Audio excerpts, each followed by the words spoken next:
Oh, Paulie, moron! Sakes, Nucci, you were fine for the... Never envy the man who survives everyone else.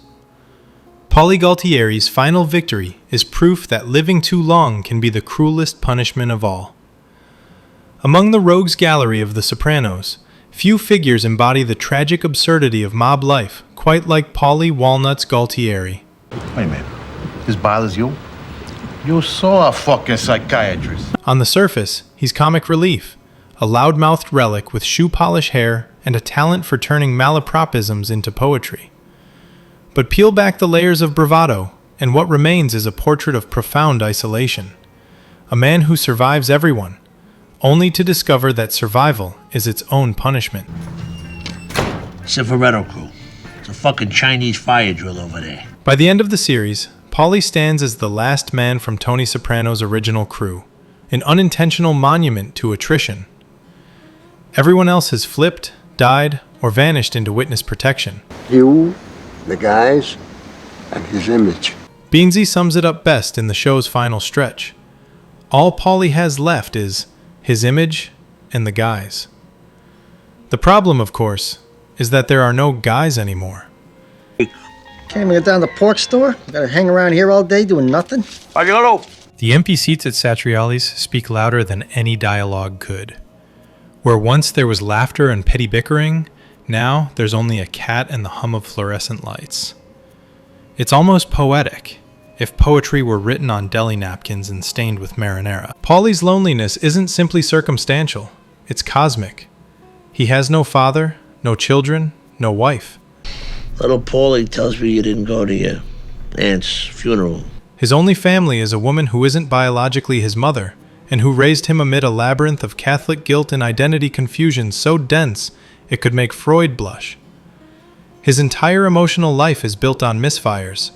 A son who isn't his, a mother who isn't his mother, and a boss who treats him like an embarrassing uncle that won't stop calling. My aunt told me about it. What did I ever do to this guy? In the end, he's left exactly where he began, vacuuming his condo, talking to himself, pretending the silence is company. It's tempting to frame Paulie's solitude as the cost of the life, but that gives him too much credit. Everyone in Tony's orbit is ensnared by the same life, yet most manage to carve out something resembling domesticity. Wives, children, mistresses, even a shred of warmth. Paulie, meanwhile, drives everyone away with the force of his own personality. His compulsive need to talk, his superstition, his vanity, traits that once made him endearingly ridiculous, become, over time, the very things that isolate him. He is, as one could say, his own worst crew. How much can you believe in dreams? Hey, bro, Christopher did not have a dream. And yet, for all his pettiness, Paulie exhibits glimmers of humanity that elude the colder characters. Unlike Tony, he feels guilt. Oh, Paulie, moron! Sakes, Nucci, you were fine for the... He reconciles, however clumsily, with Nucci. He grieves Christopher, not performatively, but with a genuine sense of loss. He even shows flashes of introspection, recalling time spent in therapy and admitting, with rare humility, that he's a man at war with his own past. Tony Sirico plays these contradictions perfectly. The swaggering fool who occasionally lets the mask slip, revealing not a sociopath, but a frightened old man clinging to routine as a substitute for meaning. Paulie's relationship with Tony is a tragic farce of loyalty. They've known each other for decades, bonded by history and mutual distrust. Nice, D. This means everything. Your fate. Tony treats him with barely concealed contempt, yet relies on his blind obedience.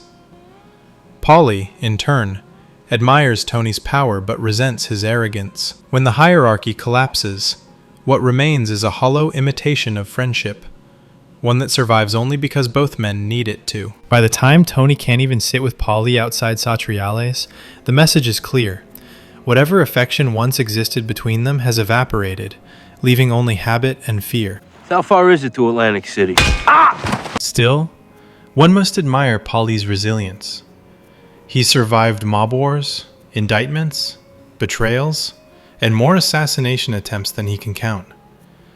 His moral compass spins wildly, yet somehow always points to self-preservation. I'm gonna pass. He's not noble, far from it, but he's pragmatic.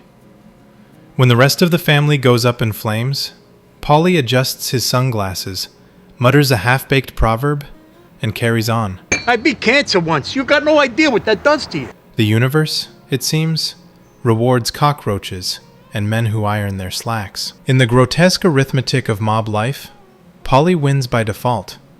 He lives. He eats. He keeps his hair immaculate.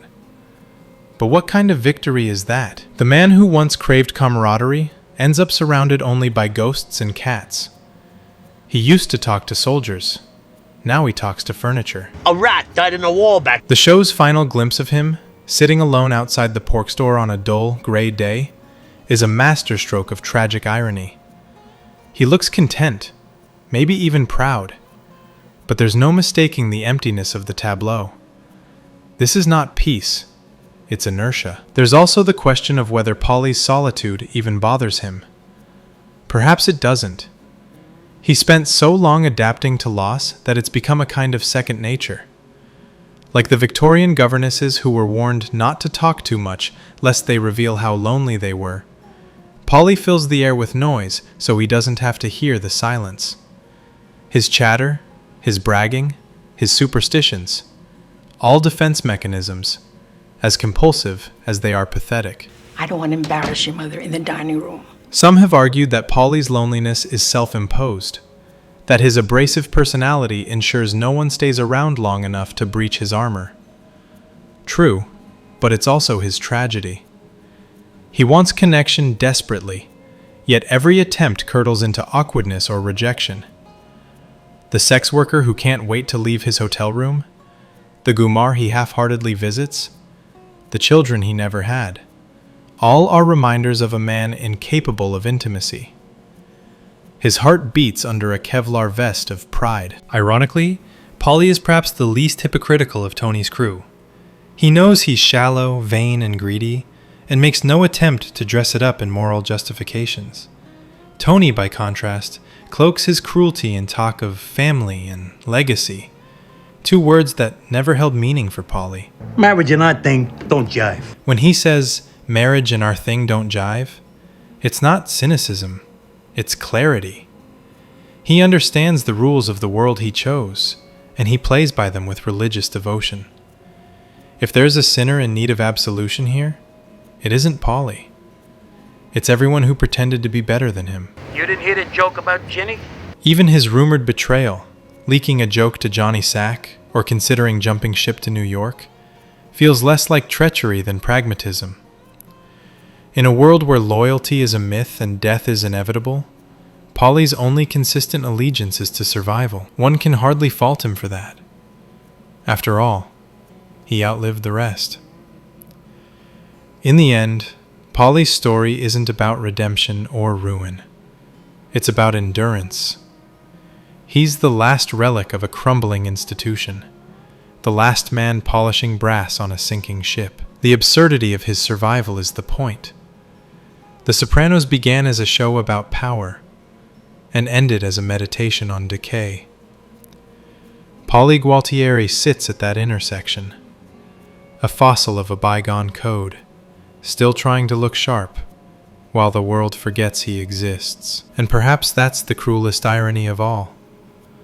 For a man so terrified of being ignored, Paulie achieves immortality not through affection or respect, but through endurance. Everyone else dies tragically or heroically.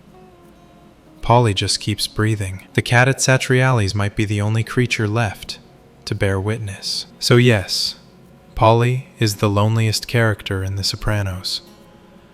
But his loneliness is the show's most honest conclusion. In a world built on betrayal, greed, and self-delusion, the only survivors are those who've learned to enjoy their own company. Paulie Gualtieri, gentleman of misfortune, is both the joke and the punchline.